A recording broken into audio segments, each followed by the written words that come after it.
자, 여러분들, 자, 9월 22일 세 번째 시간입니다. 빠르게 진행되죠? 그렇지, 뭐 머리로 한번 그려봐. 어차피 여러분들이 암기는 여러분들이 해야 되지만 내가 흐름은 잡아주잖아요. 그리고 여러분들 지금 여기 교재 있는 거랑 다르죠? 판서가. 내가 다시 정리했어요. 선생님 식으로 정리하는 게 훨씬 나을 것 같아서 정리를 했고, 이걸로 나중에 선생님 개인적인 목표는 나는 원래 수업할 때 선생님 교재로 합니다. 수업을. 이것도 만들어가는 과정이에요. 여러분들 알다시피 본 수업 때 선생님 교재 만들어서 하잖아요. 선생님 교과서 잘 안 쓰는 거 아시죠? 선생님이 만들어요, 교과서를. 그것처럼 이번에도 선생님이 이렇게 쭉 한국사 검정능력 방과후 하면서 내 교재를 만들 거예요. 그래서 이렇게 만들어가는 과정이고, 그래서 나도 열심히 준비하고 오는 거고요. 아마 여러분들이 다음에 이제 여러분들 후배들이 시험을 볼 때, 뭐 공부를 할 때 한국사 검정능력 시험 방과후를 할 때는요, 아마 뭐 이 교재 따로 필요 없이 선생님이 만든 이 교재로 할 겁니다. 판서 노트 만들어서 할 거거든요. 그러니까 여러분들은 이건 처음 선생님이 만드는 거 같이 만들어가는 과정이다 라고 보시면 되겠습니다. 아시겠죠, 여러분들? 자, 그러면 우리가 강화도 조약부터 조미수호 통상조약까지 배우는 그 흐름 안에 이 조선이 처음에는 통상수교 거부정책이라고 문도 안 열고 이러고 있다가 흥선대원군이 하야하고 결국에는 강화도 조약을 맺고 부속조약도 맺고 개화운동도 하고 근대화 정책도 했잖아. 통일기만 만들고 하잖아. 한 반대편에서는 또 반대도 했죠. 위정척사운동 세력들이 반대도 했지만 결국 국가의 문을 열다 미국한테도 열기 시작했죠. 그게 바로 조미수호 통상조약입니다. 그 이후에는 어떻게 됐다? 다른 나라들 무지하게 다 열어요. 다 엽니다. 그리고 그 나라들이 최애국 대우를 다 가지고 있으니까 당시 우리나라에 우리나라 게 하나도 없어. 옆산은 러시아 거, 여주 뒷산은 프랑스 거, 우리나라에 우리나라 건 하나도 없는 그런 상황이 벌어집니다. 최애국 대우 때문에. 아시겠죠, 여러분들? 강화도 조약에는 최애국 대우가 있어요, 없어요? 없어요. 조미수호 통상조약에서 처음 들어온 겁니다. 이런 걸로도 여러분 강화도 조약 문제를 낼 때 옳지 않은 것으로 이렇게 낼 수도 있다는 거예요. 자, 그러면 이제 우리가 여러 갈등들이 나옵니다. 국가의 문을 열었을 때 누군가는 찬성하고 누군가는 반대하고 이런 갈등 속에서 결국 첫 번째 갈등 1882년에 이모군란이 일어나게 됩니다. 조미수호 통상조약이 일어난 지 별로 안 된 시점이에요. 자, 여러분들도 아실 거예요. 90군데에 대한 차별. 여러분들 차별이 가장 싫잖아요. 나도 차별이 싫어. 차별이 가장 싫잖아요. 자, 아까 별기군 만들어서 대접 잘해줘. 근데 아까 오군영에서 이영으로 축소됐죠. 우리가 보통 무위영, 장허영 이렇게 좀 축소되긴 하는데 여러분 이영이라고만 기억하시면 돼요. 99군데 차별. 봉급을 안 주네. 13개월 동안 봉급을 안 주네. 그런데 13개월 이후에 준대. 그래서 갔더니 썩은 쌀을 줬죠? 모래 섞어가지고. 그러니까 결국에는 99군데에 대한 차별로 반란이 일어납니다. 군란이죠. 그래서 결국에는 이모군란이 일어나게 되는데요. 이때 이 이모군란 일으켰던 이 99군데가 반란을 일으켰을 때 농민들도 막 참여했어요. 하층민들도 참여했어요. 왜? 먹고 살기 힘드니까 개화정책 한다고 막 세금 다 뛰어가. 근데 막상 농민들이 개화정책을 혜택을 봤을까? 하나도 못 보잖아. 그러다 보니까 농민들, 하층민들도 이 이모군란에 같이 참여했는데요. 이들이 처음 딱 어떻게 보면 이모군란 일으켰을 때 우두머리가 필요한 거야. 근데 딱 생각나는 사람이 있어. 아주 보수적인 집에서 놀고 있는 누구야? 흥선대원군이잖아. 흥선대원군 집 가가지고 모시고 가가지고 결국 명성황후 즉 민비죠. 민비 세력 쫓아내고 권력 다시 차지해요. 흥선대원군이 재집권합니다. 그리고 별기군 없애버리고 99군데 달래줘야 되니까 오군영 부활시켜버리죠. 그래서 완전히 다시 과거로 회귀를 시켜버리고 흥선대원군이 이렇게 되는데 당시에 어떤 상황이 벌어지냐? 명성황후 즉 민비가 저기 충북 청주 지역으로 도망가는데 누구한테 연락을 하냐? 당시 청나라 영선사로 가 있던 김윤식이라는 인물한테 연락을 합니다. 그래서 청나라한테 도움을 요청해가지고요. 청나라가 와가지고 진압해버리고 흥선대원군 청나라로 끌고 가버립니다. 그러면서 끝납니다. 자, 그런데 선생님이 이 결과를 선생님이 설명할 때 맨날 뭐라고 설명하냐면 혹 하나 띄려다가 혹 여러 개 더 붙이는 상황이다. 호구 중에 호구다. 내가 맨날 수업 때 얘기할 거예요. 자, 혹 하나 띄려고 그랬어. 이 99군데에 대한 반란, 이모군란을 진압하려고 결국 청나라의 외세의 힘을 끌어들였죠. 외교에는 공짜가 없어요. 봉사활동이 어딨어? 다 이득으로 움직이는 거지. 결국에는 자 보세요. 자, 이거는 그냥 보시면 돼요. 이건 참고로 보시면 되는데 통리기무화문에 12사가 얘기했죠? 12사까지 설치되어 있었는데 이 통리기무화문이 두 개로 나눠집니다. 통리, 교섭, 통상, 사무화문 외우지 마세요. 눈으로만 보세요. 아, 두 개로 나눠졌구나. 외교를 담당하는 통리, 교섭, 통상, 사무화문, 그 다음에 군국과 내정을 담당하는 통리, 군국, 사무화문, 이 두 개로 나눠졌다고 보시면 돼요. 이모군란 이후에 이 두 개로 나눠졌다라고만 기억하시면 돼요. 혹시 내가 왜 이러냐면 이게 정답으로 물어볼 리는 없는데 통리, 기무화문을 물어볼 때 이런 것들이 보일 수 있단 말이에요. 당황하지 말라고. 오케이? 그래서 통리, 교섭, 통상, 사무화문이랑 통리, 군국, 사무화문으로 나눠졌다 정도 보시면 되고 여기부터가 시작이죠. 혹 여러 개 붙인 거. 자, 청나라 군대가 왔어. 일단 지불안 가네. 청나라 군대가 지불안 가요. 청군대가 주둔하죠. 그 다음에 우리가 마젠창, 마건상이라고 하는데 멜렌도르프 이 인물들이 와서 우리나라 내정 간섭하기 시작하죠. 멜렌도르프랑 마건상이 와서 우리나라 내정 간섭하기 시작합니다. 어떻게 보면 외교 고문 뭐 이런데 고문이 여러분들 그게 우리 조언자란 뜻인데 그 조언하는 걸까요? 간섭하러 온 거죠. 마건상과 멜렌도르프가 왔고요. 그 다음에 조청 상민 수륙 무역장정을 또 강제로 체결했는데 이 내용이 뭐냐면 첫 번째 속국. 조선은 청나라의 속국이다. 부하 신하국가다라고 규정을 했고요. 핵심은 이거죠. 내륙 진출. 청나라 상인은 이제 전주건 군산 말고 어디였다 이런 육지 부안이건 고창이건 다 갈 수 있다는 거예요. 뭔 말인지 아시겠죠? 익산이랑 다 갈 수 있다는 거예요. 자, 근데 여기다 써놨죠. 최국 대우로 훨씬 더 이 청나라 상인한테 조청 상민 수륙 무역장정으로 육지로 올 수 있게 해줬어. 다음날 누구도 갈 수 있어? 미국도 갈 수 있는 거야. 최국 대우 조항을 가지고 있으니까. 그래서 결국에 써있죠. 일본도 개정된 조일통상장정 1883년에 이걸 맺고 최국 대우 가져가 버리는 거야. 그리고 나중에 영국이랑 러시아랑 프랑스랑 다 최국 대우 가져가 버리는 거야. 그래서 아까 앞에서 설명했던 우리나라 게 하나도 없어. 앞산은 러시아 거, 뒷산은 프랑스 거는 이런 상황이 벌어진 거예요. 아시겠죠? 그래서 자, 마건상 멜렌도르프가 와서 간섭하기 시작하고요. 청군대 주둔하고요. 조청 상민 수륙 무역장정으로 청나라 상인이 내륙 진출하니까 최국 대우 때문에 다른 나라 상인들도 내륙으로 진출해서 난리가 난 상황이고요. 그 다음에 일본과도 맺습니다. 왜냐? 이 이모군란을 하는 전개하는 과정에서요. 이모군란을 하는 과정에서 일본 당시에 공사관이 불타버려요. 그러다니까 일본 입장에서도 야, 니네 배상금 내 재물포 조약을 맺어서 배상금을 일단 지불하게 하거든요. 그런데 이 배상금보다 더 중요한 재물포 조약의 내용, 일본 군대가 주둔합니다. 자, 그럼 보세요. 이 이모군란 진압하는 결과 청나라 군대랑 일본 군대가 우리나라에 주둔해버리네. 엄청난 공포감과 위협감이 오겠죠. 결국에는 혹 하나 뛰려다가 혹 여러 개를 더 붙인 상황이 벌어진 게 바로 이모군란이다. 오케이? 내정 간섭 무지하겠고 이거 재물포 조약도 기억해 주세요. 일본 군대도 주둔한 겁니다. 그런데 여기 보면 아까 최국 때도 일본이 개정된 조일통상장정으로 가져가죠. 근데 여기 하나 더 써놨어. 방공령.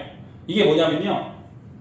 아까 우리 부속조약, 강화도 조약의 부속조약 보면 양곡에 무제한 유출해가지고 일본이 쌀을 무제한으로 가져갈 수 있죠. 그런데 우리나라에서 계속 풍년이 나면 괜찮지만 흉년이 나봐.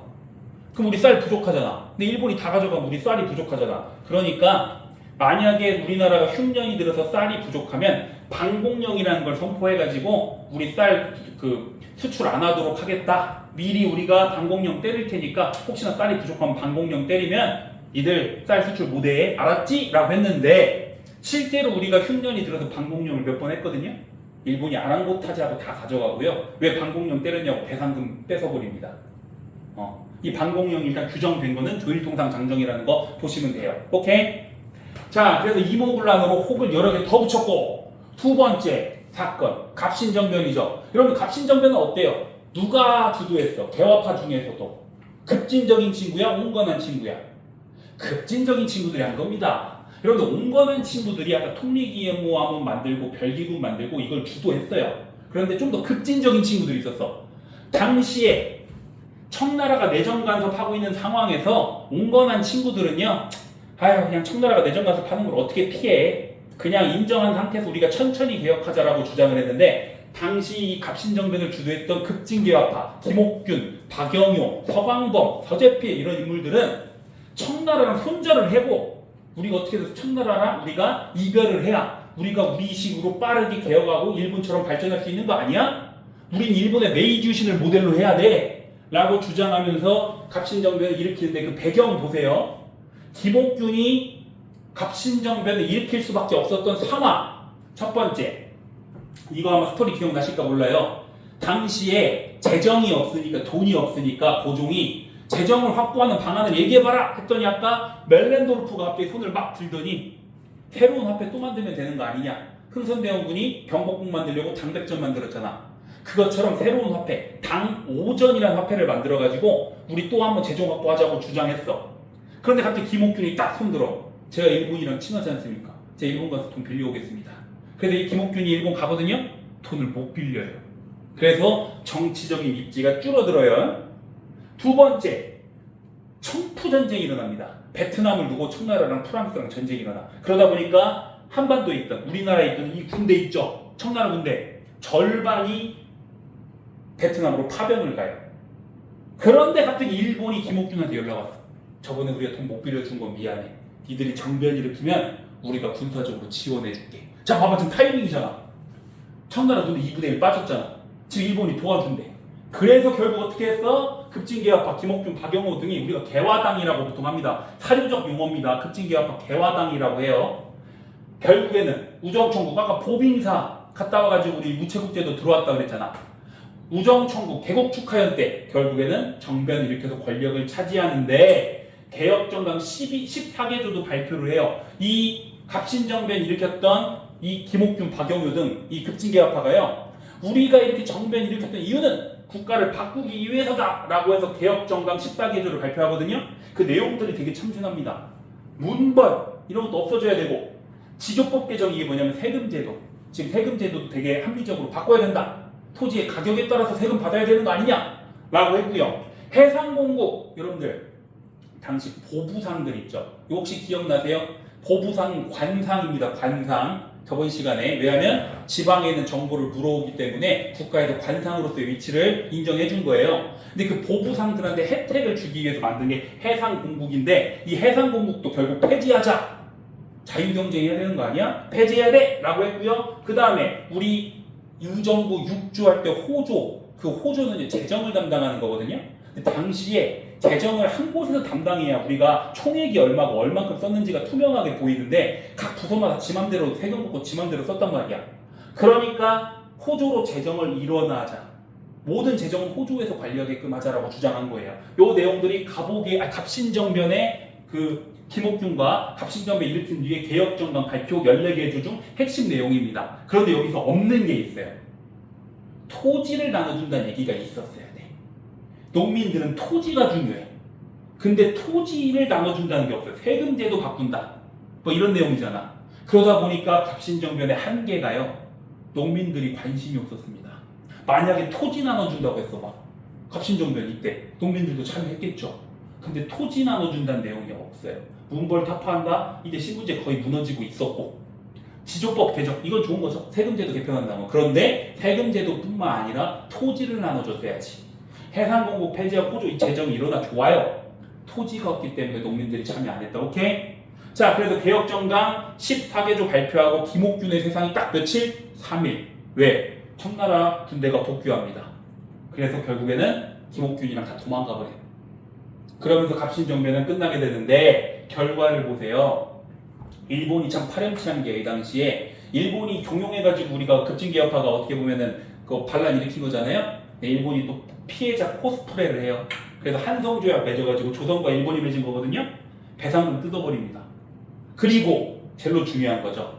청나라 군대랑 일본 군대가 사실 싸울 뻔한 거예요. 여러분 봐봐요. 일본 군대도 있었고 청나라 군대도 있었고 다 지금 주둔하고 있었죠. 이거 만약에 청군 복귀했을 때 일본 군대가 만약에 싸웠으면 이거 청일전쟁이 일어나는 겁니다. 그런데 일본이 도망가 버렸어. 그래서 전쟁은 안 일어났거든요. 그런데 당시 일본 입장에서도 청나라 입장에서도 이러다가 이거 전쟁할 수도 있겠구나 싶은 거야. 그래서 둘이 1년 뒤인 1885년에 텐진, 중국 텐진 지역이죠. 거기서 텐진 조약을 청과 일본이 맺게 되는데 이 내용이 이겁니다. 일단 조선에서 우리 둘 다 군대를 빼자. 그런데 공동 철수죠. 그런데 혹시나 나중에 출병할 일이 있으면 연락하고 같이 오자. 공동 출병. 이 텐진 조약 꼭 기억해 주세요. 왜? 동학농민운동 때 이것 때문에 청나라 군대랑 일본 군대가 같이 오거든요. 자, 그래서 개항 이후에 쭉 여러 사건들이 있다. 결국 굵직굵직한 사건은 이모군란이 있었고 혹 하나 들여다 혹 여러 개 더 붙였고 갑신정변 결국 실패하고 혹 더 붙였죠. 결국엔 이 이후부터 조선은 그냥 내정난상 무지하게 받고 러시아도 낼름낼름 와가지고 계속 우리 조선 간섭하려고 그러고 일본 상인들 와가지고 우리 시장 다 들쑤시고 다니고 미국 상인도 오고 청나라 상인도 오고 난리가 난 거예요. 지금 이런 상황을 머리로 그리고 자 머리로 잠깐 그리고 그러면 문제를 한번 풀어봐야지. 문제 풀고 끝냈어야지. 자 그러면 81쪽 여기까지 정리됐죠? 81쪽 한번 보고 잠깐 쉬도록 합시다. 아까 우리가 했던 거랑 같이 보셔야 돼요. 강화도 조약이랑 같이 보셔야 돼. 선생님이 원래 하나인데 두 개로 나눴기 때문에. 자 이거 보세요. 벌써 이거 우정국 나오면 이거 별로 먼 사건으로 가야 돼. 읽어볼 것도 없잖아요. 이거 뭐예요? 김옥균 뭐 이런 거 나오죠? 그럼 갑신정변이라는 거 이해되시죠? 갑신정변. 그럼 답은 몇 번? 갑신정변에 대한 결과 몇 번? 1번. 한성조약을 체결해가지고 일본과 조선이 배상금 지불하고 일본이 약간 피해자 코스프레 했다 그랬죠? 전개된 사실 옳은 거 이렇게 연결시키면 됩니다. 두 번째 오른쪽으로 가서 가와나 조약 체결 사이에 있었던 거. 자 이거 어떤 조약일까? 조선은 자주국이래. 강화도 조약. 미국과 맺은 거 조미소 통상조약. 그 사이에 있는 게 뭘까? 몇 번? 사이에 있는 거 자신 있게 얘기해요. 알 것 같은데 몇 번? 자 답은 2번 통리기무하면 아까 자 강화도 조약이 1876년이고요 조미소 통상조약이 1882년이야 76년 82년 다시 정정 1876년 1882년 이 통리기무하고는 강화도 조약 이후에 1880년에 만든 겁니다. 오케이? 자, 그래서 통리기무하문이라고 보시면 돼. 나중에 한성정기회사 이거 1898 이런 건 뒤에서 다시 한번 보도록 합시다. 자, 밑에 있는 문제. 요거 보면 훈련도감이었다가 99대들에 대한 차별로 반란일으킨 사건이 뭐야 이거? 사건 이름이 뭐야? 이모군란. 그럼 답은 몇 번? 몇 번? 몇 번일까? 아까 이모군란의 결과 혹을 여러 개 붙인 사건 하나 찾아봐. 뭔데? 5번. 그렇지. 이거 재물포조약으로 일본 경비군 주둔했잖아. 일본군 주둔했잖아. 여겁니다. 재물포조약. 배상금도 했지만 일본의 공사관에 경비병을 줬는데 이 경비병이 군대요. 군대에 일본군이 주둔한 거예요. 아시겠죠? 자 여기서 잠깐 끊고 다시 하도록 합시다.